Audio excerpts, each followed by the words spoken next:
ആരൊക്കെ തടഞ്ഞാലും ചെയ്യും. എന്നെ തടയാൻ പറ്റുന്ന ദൈവത്തിന് മാത്രമേ ഉള്ളൂ. ഓക്കെ, ഇനി അടുത്ത കാണുന്ന നിങ്ങൾ എന്തെങ്കിലും എന്നെ ഇട്ടോ, യൂട്യൂബിലോ എന്ത് വേണമെങ്കിലും ഇട്ടോ, ഒറ്റ കാര്യമുള്ളൂ. ഇനിയും കുറെ പാവങ്ങളെ സഹായിക്കുന്നുണ്ട്, ജപ്തിയും കാര്യങ്ങളൊക്കെ ഒഴിവാക്കാനുണ്ട്, അതുപോലെ വിദ്യാഭ്യാസം ദയവ് ചെയ്ത് അതിലെന്നെ വിട്ടു. നിങ്ങൾ ഇങ്ങനെ ചെയ്യുമ്പോൾ എന്നുള്ള വിഷയം എന്താ അറിയോ, അർഹതപ്പെട്ടവർക്ക് പോലും അത് കിട്ടാതെ പോകും. അച്ചായൻ തന്നെ ഓരോന്നായിട്ട് എണ്ണി പറയുന്നുണ്ട്. നിങ്ങൾ ഈ വീഡിയോ ഫുള്ളായിട്ട് കാണുകയാണെങ്കിൽ നിങ്ങൾക്ക് മനസ്സിലാവും. ഞാൻ ഓരോന്നിന് ഘട്ടമായിട്ടുള്ള വീഡിയോസ് ഇങ്ങനെ ഇട്ട് കാണിച്ചു തരാം. ഞാൻ ചോദിക്കട്ടെ, 1 രൂപ ഞാൻ ആരോടെങ്കിലും മേടിച്ചിട്ടുണ്ടോ? എന്റെ വരുമാനത്തിൽ നിന്ന് ചെയ്യുന്നത്. പിന്നെ എന്തിനാ എല്ലാവർക്കും വിഷമം? ഞാൻ ആരോടും മേടിക്കാതെയാണ് ചെയ്യുന്നത്. എന്റെ വരുമാനത്തിൽ നിന്ന് ഞാൻ ചെയ്യുന്നത്.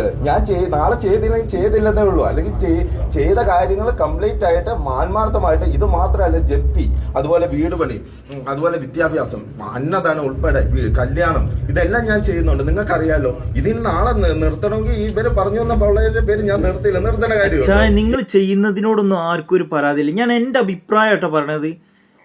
അതിൽ പറഞ്ഞൊരു കാര്യമുണ്ട്. അച്ചായൻ്റെ ആ വീഡിയോസിൽ, മുമ്പത്തെ ഒരു വീഡിയോസിൽ അച്ചായൻ പറഞ്ഞ കാര്യമുണ്ട്, ഇത് അച്ചായൻ പണി കഴിപ്പിച്ച വീടാണെന്നുള്ളത്.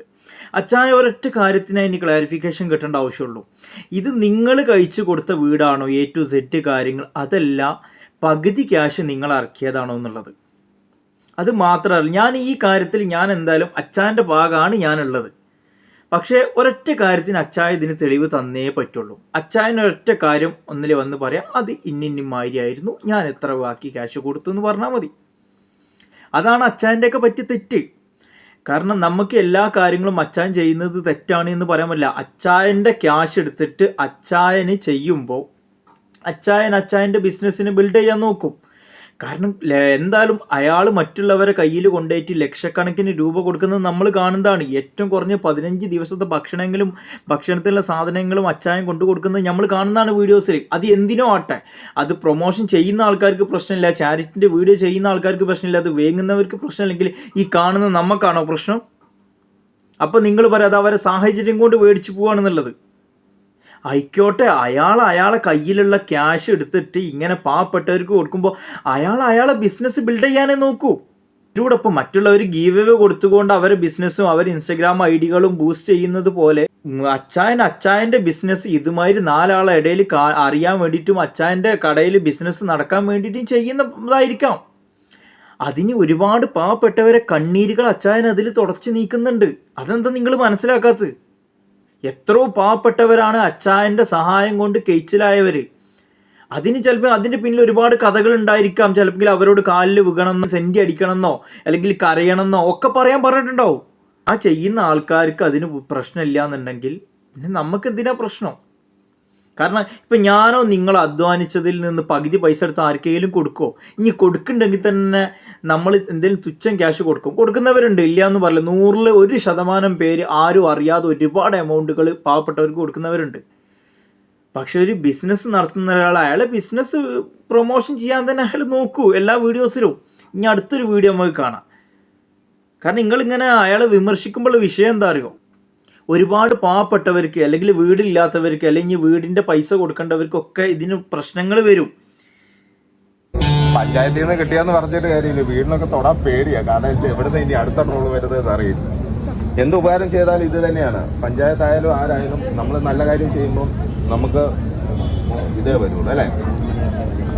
ദൈവം അനുഗ്രഹിക്കട്ടെ. നിങ്ങളുടെ കാര്യം ഞാൻ നോക്കാം. അപേക്ഷ കാര്യങ്ങൾ പറയാൻ ചെയ്തു കേട്ടോ.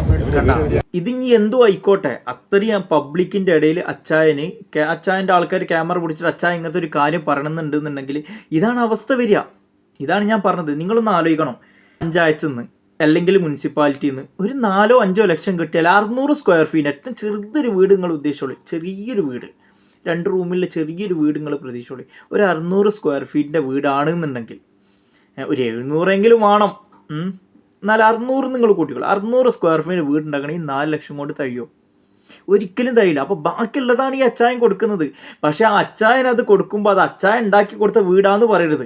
അച്ചായൻ എന്ത് പറഞ്ഞു, 4 ലക്ഷം ഇവർക്ക് പഞ്ചായത്തിൽ നിന്ന് കിട്ടി, ബാക്കിയുള്ളത് ഞാൻ കൊടുത്തിട്ട് വീട് പണി പൂർത്തിയായി തീർത്തു, ഇത്ര ലക്ഷത്തോളം ഇതിന് ചിലവായിട്ടുണ്ടെന്ന് അച്ചായൻ അങ്ങനെ പറയേണ്ടത്. അല്ലാതെ അച്ചായൻ ഉണ്ടാക്കി കൊടുത്താന്ന് പറയുന്നത്. അതാണ് അച്ചായൻ ചെയ്ത തെറ്റ്. ആ ഒരൊറ്റ കാര്യമാണ്. അച്ചായൻ മറ്റുള്ളവർക്ക് ഒരുപാട് പേർക്ക് ഭക്ഷണം കൊടുക്കുന്നത്, ഒരുപാട് പേർക്ക് പൈസ കൊടുക്കുന്നതൊക്കെ നമ്മൾ കാണുന്നുണ്ട്. അല്ലേ വീഡിയോസ് നമ്മൾ കാണും. അതിലൊന്നും എനിക്കൊരു പരാതി ഇല്ല കേട്ടോ, നല്ല കാര്യമാണ് ചെയ്യുന്നത്. കാരണം അങ്ങനെയെങ്കിലും ഒരാളുടെ കണ്ണീരൊപ്പാൻ അച്ചായന് കഴിയുന്നുണ്ടെന്നുണ്ടെങ്കിൽ അത് തന്നെ ഏറ്റവും വലിയ ഭാഗ്യം. 4-5 ലക്ഷം പഞ്ചായത്തിൽ നിന്ന് കിട്ടിക്കഴിഞ്ഞാൽ അല്ലെങ്കിൽ മുനിസിപ്പാലിറ്റിയിൽ നിന്ന് കിട്ടിക്കഴിഞ്ഞാൽ ഒരു 600 സ്ക്വയർ ഫീറ്റിൻ്റെ വീട് ഉണ്ടാക്കാൻ കഴിയുമോ ഇപ്പോഴത്തെ കാലത്ത്? ഇല്ല, ഒരിക്കലും ഇല്ല. ഒരു 600 സ്ക്വയർ ഫീറ്റിൻ്റെ വീട് ഉണ്ടാക്കണം ഏറ്റവും കുറഞ്ഞ 10-12 ലക്ഷം ഉറുപ്പ്യ വേണം. ഇനി കുറഞ്ഞ നിങ്ങൾ ഒരു 8 ലക്ഷമെങ്കിലും കൂട്ടിക്കൊള്ളി, ബാക്കി 4 കൂട്ടണ്ടേ? അതാ പറഞ്ഞത്. ഇപ്പം നടക്കുന്ന സംഭവങ്ങൾ നിങ്ങൾക്ക് അറിയോ? നിങ്ങളെ കുറ്റപ്പെടുത്തിയല്ലേ പറഞ്ഞോണ്ടിരിക്കുന്നത്. എന്നെ കുറ്റപ്പെടുത്തി പറഞ്ഞുകൊണ്ടിരിക്കുന്നു. ഞാൻ തട്ടിപ്പുകാരൻ അല്ലേ? നമ്മൾ പറയില്ല. നിങ്ങൾ പറയില്ല. നിങ്ങളുടെ ഒറ്റ കേസിൽ ഞാൻ തട്ടിപ്പുകാരൻ. 40 വീട് കൊടുത്ത ഞാൻ മണ്ടൻ. 1 ലക്ഷം നിങ്ങൾക്കും തന്നു, 3 ലക്ഷം രൂപ മേസ്തിരിക്കും തന്നു. ആണോ? 4 ലക്ഷം രൂപ തന്ന് നിങ്ങൾക്ക് വീട് പണിതോ? അത് ഞാൻ അച്ചായ അപ്പോഴും നിങ്ങൾ 4 ലക്ഷം കൊടുത്തിട്ടുള്ളൂ എന്ന് നിങ്ങൾ പറഞ്ഞത് ടോട്ടലി. ഈ 4 ലക്ഷം കൊണ്ട് ആ വീട് പണി ഇങ്ങനെ ആവുമോ? ഒരിക്കലും ആവില്ല. അപ്പം അവർക്ക് വേറെ എവിടുന്നോ പൈസ കിട്ടിയിട്ടുണ്ട്. അത് പഞ്ചായത്തിൽ നിന്നാവട്ടെ, മുനിസിപ്പൽ ലൈഫ് മിഷൻ്റെ പദ്ധതി ആവട്ടെ, എന്തോ ആവട്ടെ, അവർക്ക് പൈസ കിട്ടിയിട്ടുണ്ട്. അപ്പം നിങ്ങൾ അച്ചായ എന്ത് പറയണം? ലൈഫ് മിഷൻ്റെ പദ്ധതിയുമായിട്ട് ഒരു വീടിന്, ഈ വീടിന് ഇങ്ങനെ ആയിട്ട് നിൽക്കുമായിരുന്നു, തറപ്പണി കഴിഞ്ഞ് നിൽക്കുമായിരുന്നു, അല്ലെങ്കിൽ വാർപ്പ് കഴിഞ്ഞ് നിൽക്കുമായിരുന്നു, ബാക്കിയുള്ള പണി ഇത്ര രൂപയ്ക്ക് ഞാൻ നടത്തി കൊടുത്തിട്ടുണ്ട്, അതെൻ്റെ 40 വീട്ടിലേക്കുള്ള വീടായിട്ട് ഞാൻ കണക്കാക്കുന്നുണ്ട് എന്ന് അങ്ങനെ പറയായിരുന്നു അച്ചായൻ പറഞ്ഞുകൊടുത്ത് തെറ്റിപ്പോയതാണ്. എന്നാൽ പിന്നെ തെറ്റിപ്പോയി, അതിനെ വിമർശിച്ച് വരുമ്പോൾ അച്ചായന് മക്കളെ എൻ്റെയൊക്കെ തെറ്റിപ്പോയതാണ് എന്ന് അച്ചായൻ പറയണമായിരുന്നു. അതാണ് അച്ചായൻ ചെയ്യേണ്ടത്. ടൈലിടണ്ട, വേറെ ഇട്ടാ മതി എന്ന് പറഞ്ഞപ്പോഴും ടൈലിടാനാണോ ഞാൻ നിങ്ങളോട് പറഞ്ഞത്? നിങ്ങളെ വൃത്തിയായിട്ട് തന്നെ ടൈലും ജനലും അടിപൊളിയാക്കി പെയിന്റ് ചെയ്ത് നിർത്താനാണോ ഞാൻ പറഞ്ഞത്? എന്തിനാ പിന്നെ എല്ലാവരും എന്നെ വേട്ടയാടുന്നത്? ഈ ഒരൊറ്റ ഇതിന്റെ പേര് വിമർശനങ്ങൾ കേട്ടോ വിഷമിച്ചവനാ ഞാൻ. നിങ്ങൾ പറ അച്ഛാ, ഞാൻ ആത്മാർത്ഥമായിട്ടാണോ നിങ്ങൾക്ക് ചെയ്തു തന്നത്? ഞാൻ എന്തെങ്കിലും കള്ളത്തരം കാണിച്ചിട്ടോ? എന്റെ തട്ടിപ്പെന്ന് പറഞ്ഞ് നാട്ടിലെ ആൾക്കാർ മുഴുവൻ പറഞ്ഞു നടക്കുമ്പോ നിങ്ങൾ പറ, ഞാൻ ചെയ്തിട്ടുണ്ടോ? 3, 1, 4 ലക്ഷം രൂപ ഇവര് സത്യം അവര് പറഞ്ഞതാണ് വീഡിയോയ്ക്ക്. ആ വീഡിയോയ്ക്ക് അത് അവര് കട്ട് ചെയ്ത് കളഞ്ഞു. കഷ്ടം. ഇതാണ് ഇതിന്റെ എഗ്രിമെന്റ്. അതായത് ഇവർക്ക് മേസ്തിരിക്ക് 3 ലക്ഷം കൊടുത്തതും ഇവർക്ക് 1 ലക്ഷം കൊടുത്ത്, ഇവർക്ക് 1 ലക്ഷം കൊടുത്തു, കൂടാതെ 3 ലക്ഷം കൊടുത്തതിന്റെ കൂടെ എഗ്രിമെന്റ് ആണ് ഇത്. ഈ എഗ്രിമെന്റും ഈ വീഡിയോയിൽ കാണിക്കുന്നുണ്ടാവും. ഒരിക്കലും ഞാൻ കള്ളത്തരം കാണിക്കില്ല. അച്ഛന് കള്ളത്തരം കാണിക്കേണ്ട കാര്യമില്ല. അച്ഛന് ഒന്നുമില്ല. തുടങ്ങിയതാണ്. കാശ് മുഴുവൻ ഞാൻ പാവം കൊണ്ട് മാറ്റി വെച്ചവനാണ്. ഇനിയും ചെയ്യും. ആരൊക്കെ തടഞ്ഞാലും ചെയ്യും. എന്നെ തടയാൻ പറ്റുന്ന ദൈവത്തിന് മാത്രമേ ഉള്ളൂ. ഓക്കെ, ഇനി അടുത്ത കാണുന്ന അച്ചായൻ പറഞ്ഞതൊക്കെ ശരിയാണ്. അച്ചായ ഈ കരഞ്ഞിട്ടോ സിമ്പതി പിടിച്ചിട്ടോ ഒന്നും ഇപ്പോൾ കാര്യമില്ല. ഇപ്പോൾ ജനങ്ങൾക്ക് അറിയേണ്ട ഒറ്റ കാര്യമാണ്, അച്ചായൻ കൊടുത്ത ക്യാഷ് പൂർണ്ണമായിട്ട് ആ വീടിന് വേണ്ടിയിട്ട് അച്ചായൻ ഫുള്ള് A to Z കാര്യങ്ങൾ അച്ചായൻ ചെയ്തോ എന്നുള്ളത് മാത്രമാണ്. അത് മാത്രമാണ് എല്ലാവർക്കുള്ള ഡൗട്ട്. അച്ചായൻ ചെയ്യുന്നതിനോടോ അല്ലെങ്കിൽ അച്ചായനോട് ഇഷ്ടമില്ലാത്തത് കൊണ്ടൊന്നുമില്ല ആരും അച്ചായനെ വിമർശിക്കുന്നതും പോസ്റ്റ് ഇടുന്നതൊന്നും. ഒറ്റ കാര്യത്തിന് അച്ചായനോട് എതിർപ്പുള്ളൂ. അച്ചായന് അച്ചായൻ കയറ്റി കൊടുത്താന്ന് ആ വീഡിയോസിൽ പറയുന്നുണ്ട്. അത് അങ്ങനെ ആ ഒരു വീഡിയോസ് ഞങ്ങളെ കയ്യിൽ കിട്ടിയിട്ടുള്ളൂ. മറ്റുള്ള വീഡിയോസ് ഉണ്ടെങ്കിൽ അച്ചായനൊന്ന് അയച്ചു തരി. അച്ചായൻ തന്നെ ഇതിൽ പറഞ്ഞ ആ ഭാഗം മാത്രം കട്ട് ചെയ്തിട്ടാണെന്നുള്ളത്. ബാക്കിയുള്ളതുണ്ടെങ്കിൽ പറഞ്ഞു തരി. ലൈഫ് മിഷൻ്റെ പദ്ധതിയുമായിട്ട് ഈ വീട് ഇങ്ങനെ നിൽക്കുകയായിരുന്നു, തറട്ട് നിൽക്കുകയായിരുന്നു, ബാക്കിയുള്ള പണി ഞാനാണ് കഴിച്ചു കൊടുത്തതെന്നുള്ളതിൻ്റെ ബാക്കി വീഡിയോസ് ഉണ്ടെങ്കിൽ അച്ചായനൊന്ന് തരി, അന്ന് കാണട്ടെ.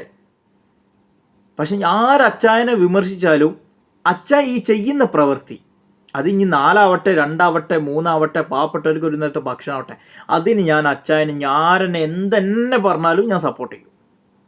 ആരെന്തെന്നെ പറഞ്ഞു കാര്യമില്ല, ഞാൻ സപ്പോർട്ട് ചെയ്യും.